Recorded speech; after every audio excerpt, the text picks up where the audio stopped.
Earlier this fall, a student emailed me offering to pay me to read and record his top 200 drugs list.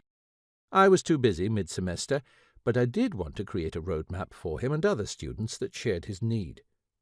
Each fall and spring, many health professional students try to learn the top 200 drugs, but get little help in memorization techniques.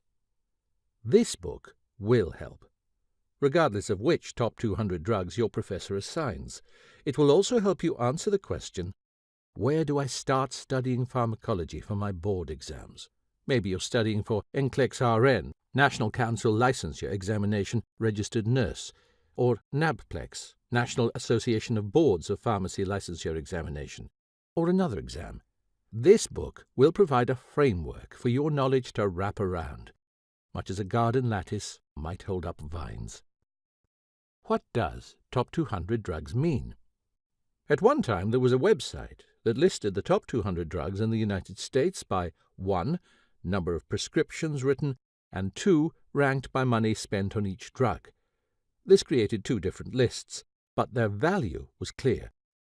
Well-prepared students remember the most frequently prescribed drugs. The 80-20 rule, or Pareto's principle, predicts that 20% of the medications will represent 80% of those prescribed. Brutal rote memorization, however, is a poor strategy for managing information overload. Memorizing a brand name, generic name, medication class, therapeutic use, and one adverse effect for 200 drugs represents 1,000 pieces of information. Each new item adds 200 memorization points.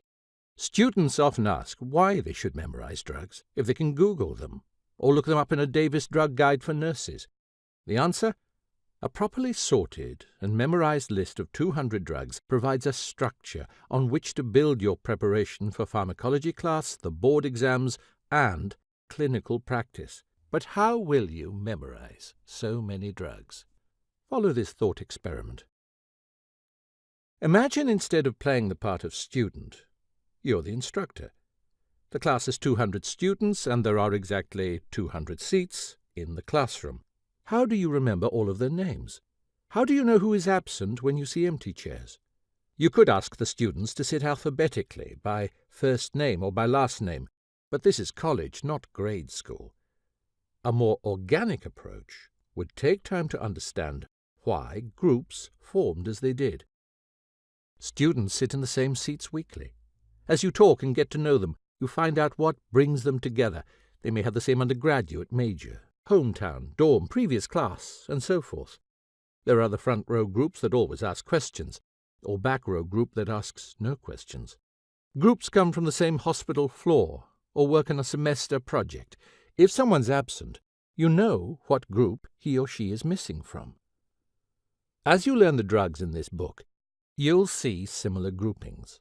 For example, you'll see 13 gastrointestinal drugs, 5 SSRI antidepressants, 4 benzodiazepines, and 3 angiotensin-converting enzyme inhibitors. When you bring medicines back from memory, you'll remember if one is missing. This book provides that specific framework to memorize the most important drugs in a logical order. A good analogy is that learning to drive a car requires essentially the same foundational instruction. However, once you learn, you can drive anywhere, or anything you want. We have a problem, however, because pharmacology instructors and students speak different languages. This causes instructors to get student comments like, "He can't teach," "I didn't learn anything in his class," and "C's get degrees, I guess." Professors who can't communicate to students frustrate those who want to learn. I'm especially empathetic to parents and students with full-time jobs, and international students trying to pick up English and the language of pharmacology. I'm a parent of 3 daughters, and English is not my first language.